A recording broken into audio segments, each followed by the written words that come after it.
Ainhoa Amaia Berasturirekin zaude, esandako Victoria 3 de marzo EITB galaren barruan, gaur ikusi izango dan pelikula, aurrera bikote. Arratsalde honi aski bai hemen Amaia Berasturi daukagu, martxoaren 3ko sarraskia gogoratzen duen filmeko protagonista bat, esan behar dugu, film honetan gasteiztar askok ere parte hartu dutela, bera ez da gasteiztarra, baina lehen esan digu, zer suposatu dion, paper honetan sartzea izan ere bera Begoña da protagonistetako bat. Bai, hori, nire pertsonaia Begoña da, 18 urteko ume bat, ez da, hasiera batean, eta bera da, oso neska alaia, bera maite mintzen da Mikeltaz, Mikel obreru bat da, eta bera martxoak 3 honetan guztiz murgilduta dago, eta purka-purka Begoña bai murgilduko da honetan.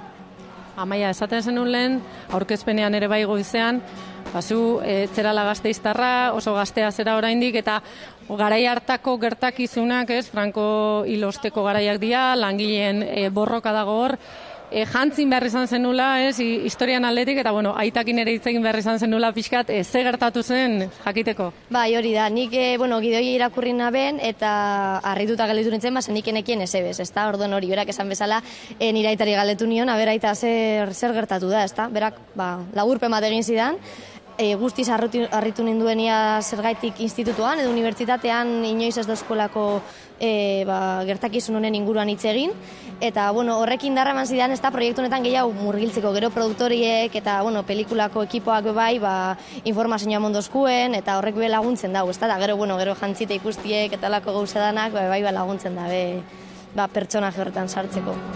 Lehen esan diazu, hor dagoela langileen borroka bat, baina hainbat istorio txiki daudela, ez da? Pixkat utzi nahi izan duelako zuzendariak, film hau zabalik ez bakarrik hemen ulertzeko, kanpoan ere, erakargarria izateko lana. Bai, hori da, alde batetik pelikulak kontatzen dago martxoak 3ko historio hori, ez da? Baina ez bakarrik hori, hau kontatzeko, aurrera eramateko, hainbat historio txiki ikusi alduguz.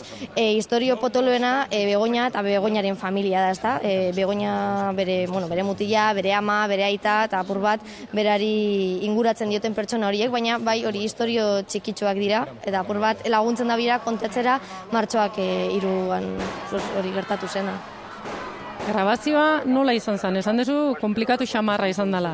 Bai, azken finean nire lehenengo luze metraia da, olako kondizioetan hobeto esan da, eta gogorra da, ez da, azkenean erantzukizun handia da, gainera gertakizun erreal batzuk kontatzen ari gara, orduen oso garrantzitsua da ondo informata gotie, eta ez hori bakarrik, 1976ko pertsonak oraindik bizirik daude, hau daurek badakite beretan zer gertatu zen, eta ez badan oso reala, ordekogu barazo bat, ez da? Zurek esan aldabi esan, holan izen, orduen bada apur bat erantzukizun hori. Nik uste dut nahiko ondo urten dela. Haien zenidekin, edo lekukoekin, edo goteko aukera aukidezu, eta ze iruditu zaie filma?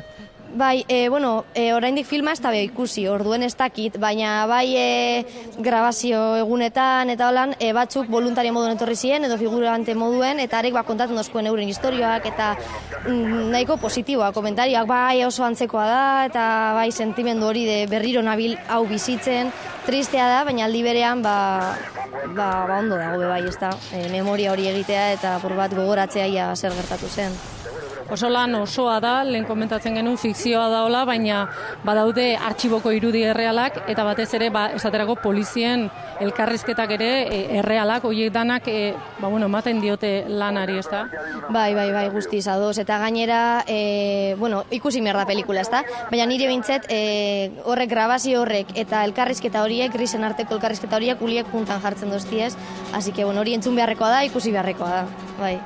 Eta aurre estreinaldiak gaur, 9:00 EITB-ren galan, zer modu zinemaldiko bizipena hemen egotea? Oso pozik, placer bat, eta oso pozik urduri galdi berean, baina oso pozik, hau opari bada niretzat, bai. Eta zinemaldian zehar ikusteko aukerarik ez daukatenei, ez esango diegu, noiz ikusi halko dau? Bai, martxoak bat, 2019ko martxoak batean, zineman ikusi halko dozue. Lastima, gaur ezin ikusi, guztiek ezin ikusi alizatea, baina, martxoak batean, bai. Bale, Maia, eskerrik asko, zorionak, ni neuk ikusi dut, eta benetan gure historian parte bat kontatzen du, eta merezi du ikustea iaski. Ainoa, geuk ere badaukagu asmoa berehala Donostiara joan, eta EITB-ko gala horretan, Victoria Eugenia Antzoki eder horretan, pelikula honetaz gozatzekue, eta Maiak esaten zaiguna, ez da, merezi du azkenien 42 urte pasatu dira, gertakari horiek isilean denporasko egon dira, eta honelako pelikula baten, eta honelako dokumentu baten geratziek, hori, ale hori emango dio historiari bebai. Eskerrik asko, Amaia, plazer bat zuen zutie, eskerrik asko, Ainoa, bihar arte. Eskerrik asko zueri. Gero arte, iaski. Gero arte, hortxe, besteak beste, zinemaldiko ustetako bat 20 film, aurten, egia esan, badaukagu non aukeratu, bihar Sarriren pelikularen txanda izango da, margolariari egingo diogu kikut, egia esan, ederra da, zinemaldiarekin bat egitea.